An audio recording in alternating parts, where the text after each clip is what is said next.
The other one was. And the first two were practice. Other one was definitely my fault though, right? What happened that one? Yeah, I forgot to heal at the center. Why did I reset? Because I walked into a trainer. Repetition is good. Until late game. Alright, anyway. Take number 1, here we go. First take for yellow NSC. And here we go. So this is Pokemon Yellow. This is the NSC, or No Save Corruption category. And this run is effectively beat the game using any means possible except no save corruption. Save corruption being the glitch that allows you to beat the game in 0 minutes. Many of us have done a run of that before. And we're effectively just not allowed to use that glitch. Anything else goes. And because of that, we can do some pretty crazy things. Some of the other big yellow categories, there's Glitchless, which you can watch Gunner Maniac's run at AGDQ 2016. Very cool run. It won't have any glitches, so if glitches aren't your thing, definitely be sure to check that out. It's a lot longer, so if you want more yellow, good run to check out as well. And then there's also 151, or Catch 'em All, mainly run by Etiquette, not so much anymore. It's a very cool category. It hasn't been popular in a while, but if you like glitched yellow, definitely check that run out. It's very, very interesting. A lot happens very quickly in that run, but go ahead and check that out if you want to see more yellow and glitches. So this is going to be the rival fight coming up. Very, very interesting fight. It's actually the hardest fight in the game. It's pretty difficult. This Eevee has Stab Tackle, very powerful, very, very scary. Criticals deal more than half your health. A lot can go wrong here. It's also the easiest fight in the game, because there's one fight in the game that we care about the results of course. It doesn't really matter whether you win or lose this fight. Technically, it's faster to lose, but it's more consistent to win, so it's really just up to what happens. It's not like I would ever reset ever winning or losing this fight. I'm gonna make sure we nickname the Pikachu. Needs to be a 1-letter name, so let's name it I for now. And here we go. So, with no criticals, this Eevee is going to be hit 5 times before it gets knocked out by Thundershock. If we critical, it goes down in 4 turns. If we crit twice, it can actually go down in 3 turns. Pretty rare, but I've done it once or twice.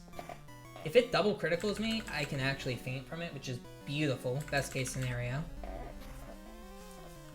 There's my critical, that's really good.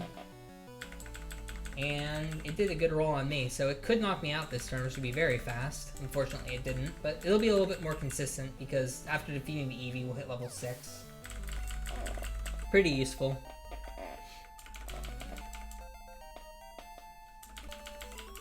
And the reason we want level 6 is we learned the move Tail Whip. We're gonna need the feint in a little bit, and we need the move that we can kind of spam that doesn't damage our enemy like Thundershock would. Cool little trick here, by holding the B button you can walk through Pikachu. Pikachu is actually an overworld sprite, and you can bonk into it, so it's very important that whenever you walk through it you hold the B button. Just kind of a silly mechanic that Yellow has. Anyway, while I just walk up Route 1, I'm just hoping for no encounters here, but this is a pretty good time for me to talk about the history of Yellow and glitches and speedruns. The first ever glitched run-through that I've ever seen, at least, of Pokemon Yellow was SMK's SGDQ 2011 Pokemon Yellow glitched run, where he effectively glitched a level 100 Nidoking in Viridian Forest, captured it, and then just blitzed through the game with the Nidoking. Nothing too fancy, but pretty much just destroyed the game with a level 100 Pokemon. Pretty interesting run. Fun to watch, fun to look back at. It was riddled with mistakes. Shoutouts to Teleporting Venonats. Very, very funny run. Definitely recommend watching it. But after that, people kind of got inspired to run Pokemon Yellow with glitches, and there were a few improvements to the route early on, namely being Safari walk through walls. Very, very, very cool run. It was pretty much the first time seeing Safari walk through walls in a run, and it was cool seeing how we were able to basically rush Fuchsia and then walk through walls to beat the rest of the game. And the setup for it was very interesting because you needed to get poisoned and all kinds of weird stuff having to do with that. But after a little bit, we discovered how to make Missing Nose work in Pokemon Yellow, which was the biggest thing holding us back early on in Pokemon Yellow, was the fact that Missing Nose are not stable in this game. And because they're not stable, we can't use them to duplicate items. But Extra Tricky found a setup that worked using a trade to manipulate a Missing Node with a very specific special value of either 182 or 184. Unfortunately, the route relied on a 1 in 8 chance, and if you failed that 1 in 8 chance, your run was just totally over, which was pretty sad when it happened, and it happened quite often. But eventually we found, thanks to Stump Dodio, a new setup for getting 255 of an item, which was the Pika Walk glitch. And the Pika Walk glitch, you effectively walked off screen from Pikachu, and some crazy effects start to happen. And with his very specific setup, you were able to get 255 of an item once you reached Vermilion, which was a lot faster and a lot more consistent than the stable Missing No route. Then, finally, we found a way to make stable, unstable Missing No's. So the unstable Missing No's that once crashed the game no longer would, which was huge for us doing our speedruns, because we could generate an unstable Missing No very early in the run and duplicate our items and effectively warp to the end of the game within the first half hour or so. But unfortunately, those routes are all in the past. And fortunately for us, this route is very, very fun and very interesting. And we're kind of getting to the meat of the run coming up, which is the manipulations and the glitches. So the first thing we need to do, we need to set our warp point to be Viridian. Very important. We don't want to have to walk up Route 1 multiple times. We're going to come back here 2 times, so we do need to do that center. You also need to buy some Pokeballs. Just gonna buy 4 of them. Very rarely do you need to see more than that, but 4 balls for one particular Pokemon we need to catch. Which, speaking of catching Pokemon, this guy's going to teach us how. Over my years, I've unfortunately forgotten how to catch Pokemon, so he'll remind us. Cool little thing to talk about here is, if you notice this Pokeball, it's going to shake 3 times, which is actually impossible for a level 5 Rattata that's at full health. Pokeballs in Gen 1 shake based off of the percentage that the Pokemon is to be captured. So if a ball shakes 3 or more times, that means that the Pokemon is 75% to be captured or higher. And that Rattata was roughly 33% chance to be captured, but for some reason the ball still shook 3 times. Just kind of strange. The old man's magical. Can't question it. He does make, mystical Pokemon appear on the coast of Cinnabar, so obviously he knows more about this game than me. Already getting an encounter. So this is the Pokemon Yellow Forest. It's pretty crazy. This forest's encounter rate is just insane. Compared to Red and Blue, you're like 5 times more likely per tile to get an encounter. And on top of that, in Red and Blue, certain tiles don't generate encounters, which we can abuse. But in Yellow, we don't have that kind of good fortune. So every encounter, just crazy high chance to give us an encounter. So here's the first manip of the run. So by saving and playing the game exactly the same way every time, almost 100% of the time you'll get the same results. So I'm going to get an encounter on this tile. It's a Pidgeotto, which is a 1%, but we need this Pidgeotto because it can knock us out very, very quickly. 2 attacks is normally all it takes, so Gust. Hopefully we don't see Sand Attack here. Good, 2 Gusts, perfect. Knocks us out. And if you look on the left side of the screen, you'll see an exclamation point. Very briefly appears. And that is how we set up a Trainer Fly. And what's nice about setting up the trainer fly the way that we did is the first thing it does is it deactivates all the trainers until I battle another trainer that has trainer range and walks to me. So all of the trainers in this area are going to be deactive. And that's really nice because the Caterpie is kind of an annoying fight. It takes multiple turns, the trainer's just annoying. Nice movement there. It also deactivates this guy so you don't have to walk through the grass, kind of cool. So as you can see, trainer's no longer going to fight us, very nice. Something else I need to do, I need to capture a wild Pokemon here. Unfortunately, I need to deposit the Pikachu, and best way to do that is just capture something in the forest. I'm going to be a little bit picky, but I might eventually just have to take whatever I get. Hopefully I just get like a Pidgey or a Caterpie, pretty easy to catch. Okay, hopefully this thing's high enough level. Level 6 is good. So, no critical, hopefully good. Okay, so I can catch this pretty easily.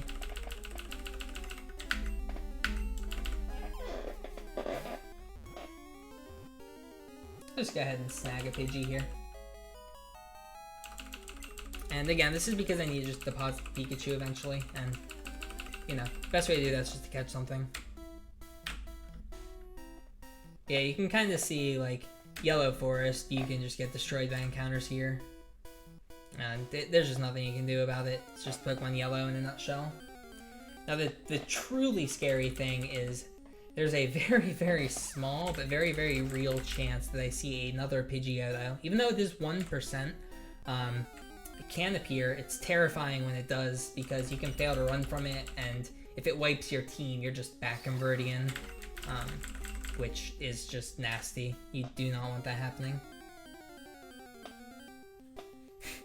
And it's kind of funny. The other thing is, as you're getting the encounters, based off of how long it takes for the encounter to pop up, bigger sprites take longer to load. So if there's a long pause, I get really afraid because it's either a Metapod or a Pidgeotto. So it's kind of silly that that's a mechanic that you can judge what Pokemon you're gonna get. Anyway, we're through the forest, and this is kind of when we get to like the meat of the run.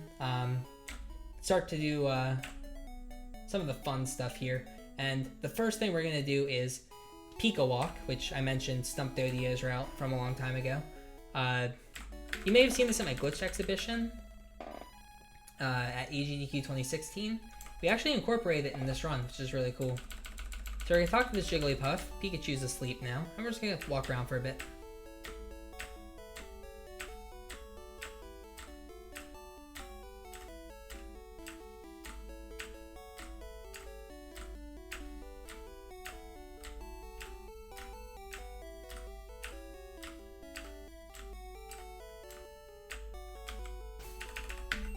And, as you can see by my game timer there, the timer is now up to 255 hours and 59 minutes, which hopefully I haven't been playing for that long, but it allows us to do a couple of things a lot more consistently. So, one of the things I may have mentioned before is manipulations failing, which generally manips have about a 1 in 30 chance to fail. And that's because the in-game timer frame that you save on matters for manips. And the problem with that is manips generally become more and more likely to fail the longer they are. And we're going to be doing a very, very long manip. But by doing that and setting our in-game time to what we just set it to, we'll actually have a lot higher of a chance of the manip working. Almost 60 times more likely to work, so very important that we do that. The manip is still only 50% to work. It's also like frame perfect. It's very, very difficult, so we'll have to see how it goes, but that's what I'm going to be doing right here. So now that I've fought that trainer, the trainer fly in Viridian Forest is now active, and we get to perform the manip right now. So again, manipulations, as I said before, you have to play the exact same frame perfect way from the start of the manip to the end of the manip. And this manip is a doozy, so we will have to see how it goes. Very, very scary. A lot can go wrong with it too.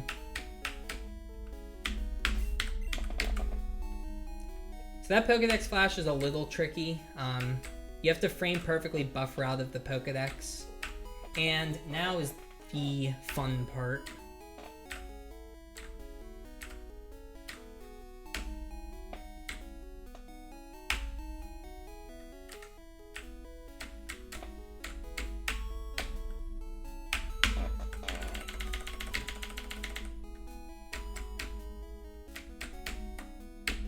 And unfortunately, the bird walked to the right. It's 50-50 which direction the bird walks.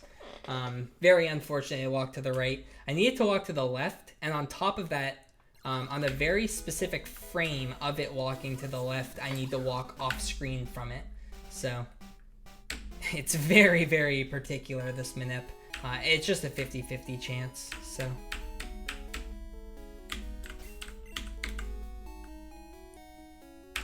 Hopefully we can just get lucky and have the bird walk the right way, but you never know. It's the Manip, like anything can happen here.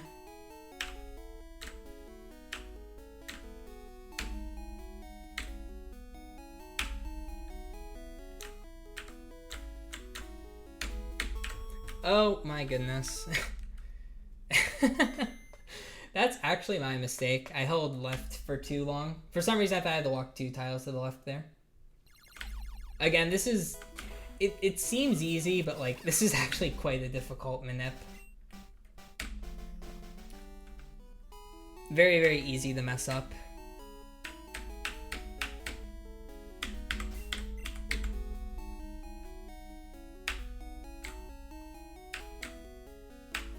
Because again, you have to play like perfectly from start to finish, which is just very awkward. Dude, what is going on here? Ugh, messing up the Manip, imagine. But yeah, Manips are kind of what led to this crazy discovery. I think I'm just going to kind of stop talking and focus on the Manip. I should probably be focusing on this a little bit more.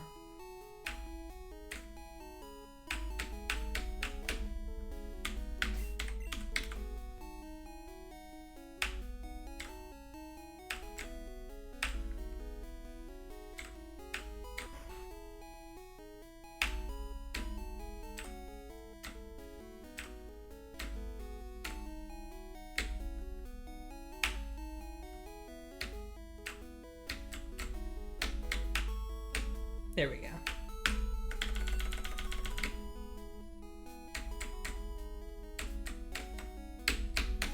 That is so unfortunate. But again, it's just 50-50 every time. No big deal. Get it hopefully soon. I'll give this a couple more tries here.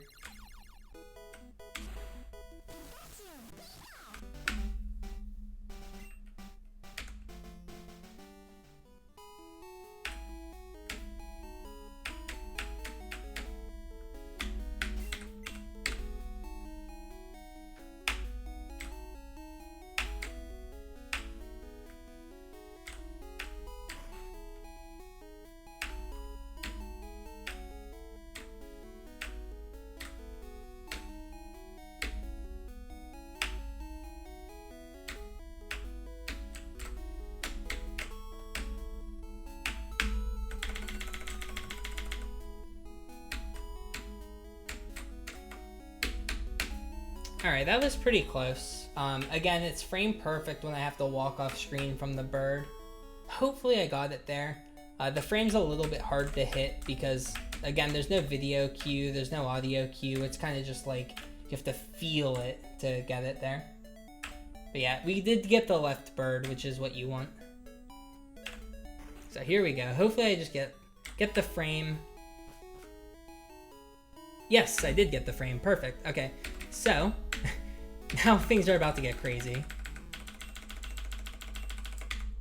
Alright, so, the reason I bought that escape rope was for this moment.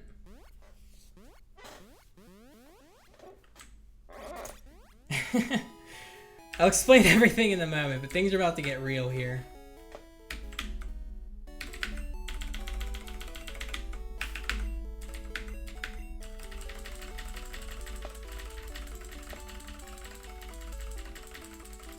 This is where my couch would be saying things that add to the run.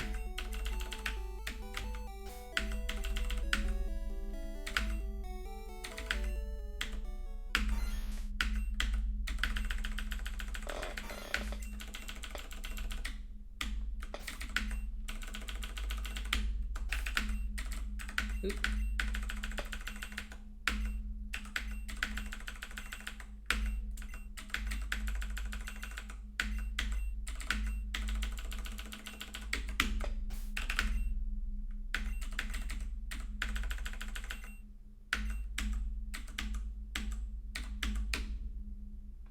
Alright, so now we have item underflow. And the whole purpose of everything we set up was to activate this glitch, which will let us warp right to the Hall of Fame and complete the game. So we're going to grab this item, swap it there, go ahead and just toss 11, and swap this for that Master Ball, and we are in the Hall of Fame.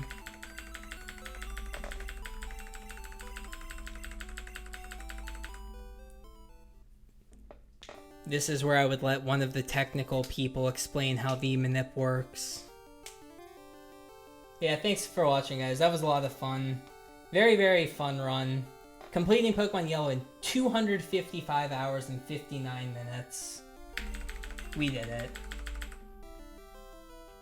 And time. That wasn't that bad. I need to practice the manip. Like, just the movement. Like, it's weird because I stop practicing it, and then it's like I lose the movement. I'm like, wait, is it down 2, left 2? I really just need to sit down and like really practice it. But that was really good. 20 minutes for just a quick GDQ submission showing. Not bad. Very, very fun run. I'd love to see this in like a GDQ as just a bonus run. It's just a fun, lighthearted run. Very, very fun. Very easygoing. Who's gonna be there that can explain it? Stump should be there. Our boy Stump, the technical man. And if no one's there, I'll just learn how it works. The thing is though, like, I don't want to be talking about it. That was 5th place.